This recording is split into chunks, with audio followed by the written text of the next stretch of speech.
If we destroy roads, create potholes, we are endangering life. And we don't know who will fall victim to a nasty accident. As an example. Therefore, as we approach our 50th independence anniversary in 2015, let us for once forget I-ism and opt for we-ism. Instead of thinking about myself, I should think about all of us. That is what I mean by forgetting I-ism and opt for we-ism. The philosophy of I-ism can only lead to greed, selfishness, and division. The philosophy of we-ism can only lead to unity, virtuousness, and to Allah the Almighty. A typical example of this in our religion is the high premium that the Almighty Allah has placed on congregational prayers as opposed to individual prayers.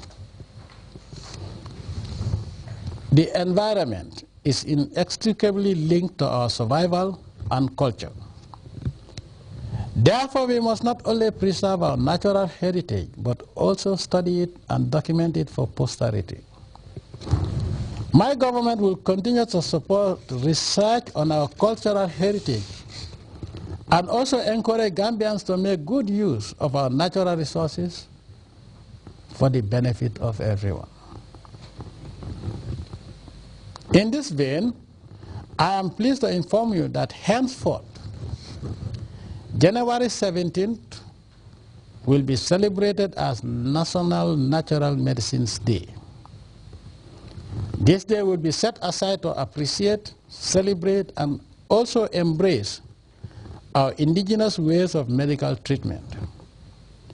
While celebrating this day for the glories of our rich past, it should also be a moment for further reflection, thought, and research for the improvement of our indigenous knowledge of natural remedies for their adaptation in a dynamic and increasingly materialistic commercial world.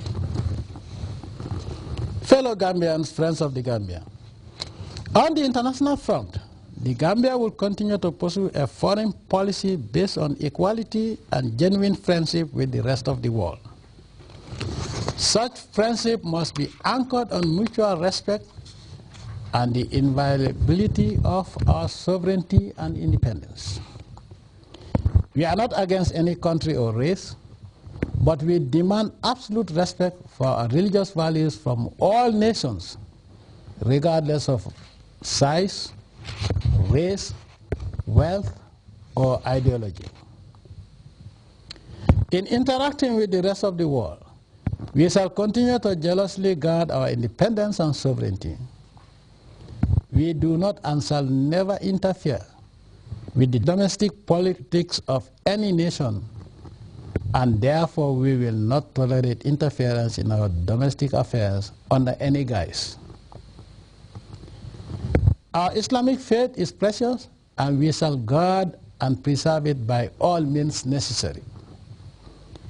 While we wish to maintain peaceful relations with all countries near and far, we will never accept any ungodly, satanic, and anti-human behavior as a way of life or a human right.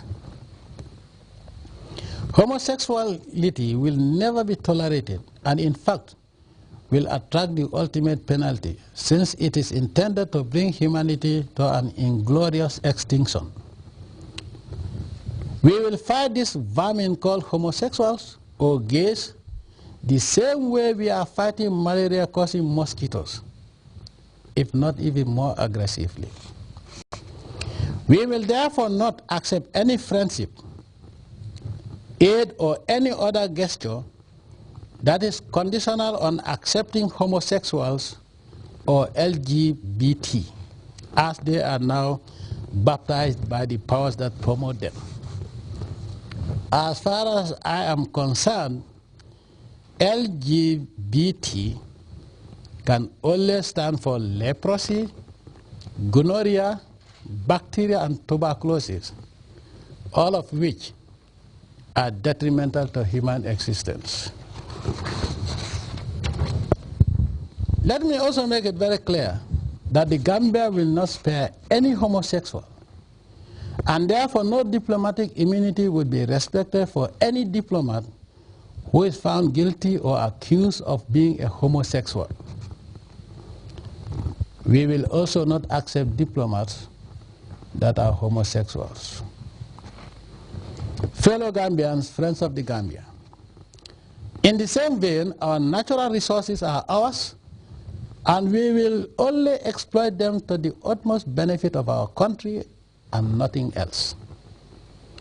We will always be in the driving seat of any extractive activity, and any outside involvement would be based on our terms and nobody else's. This means that we will work with other countries and entities based on a win-win situation for both sides. Our emphasis will be joint state-to-state ventures with our true friends and strategic allies. No amount of blackmail, smear campaign, or bullying tactics would make me deviate from this position and allow those marauding locusts to loot our natural resources to our own detriment.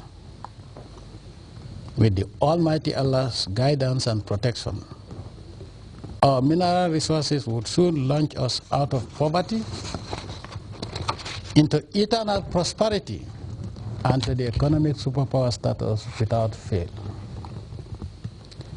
In conclusion, fellow Gambians, my government will give priority to the peaceful resolution of all these deadly and catastrophic, senseless proxy conflicts that continue to plague our mother Africa. These conflicts are reducing our socio-economic development prospect as a continent by 90% year in, year out. And unless all of us as black Africans realize that the more we fight each other, the deeper we sink into abject poverty, and take drastic steps to put a definitive end to fighting, prosperity in many parts of Africa would only be an elusive and far-fetched dream. We believe that Africa should solve her own problems rather than pandering to the whims and caprices of foreign powers, whose actions are always inimical to the supreme interests of our continent, in spite of their best efforts to disguise as genuine partners. Therefore, we will continue to advocate for the speedy resolution of conflicts in Sudan, South Sudan, Central African Republic, and other trouble hotspots on the continent.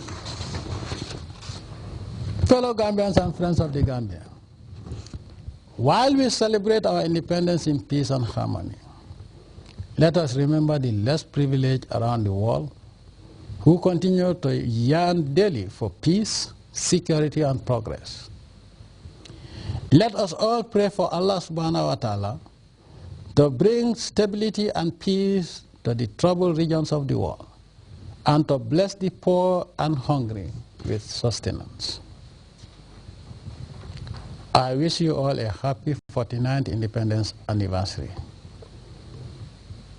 Dewenati, Ajara Mabui, Ati Jamita Katola Mumata Eti Bulai, Alamambe Mabela Jarita, and for the series, Gari Jam Saj.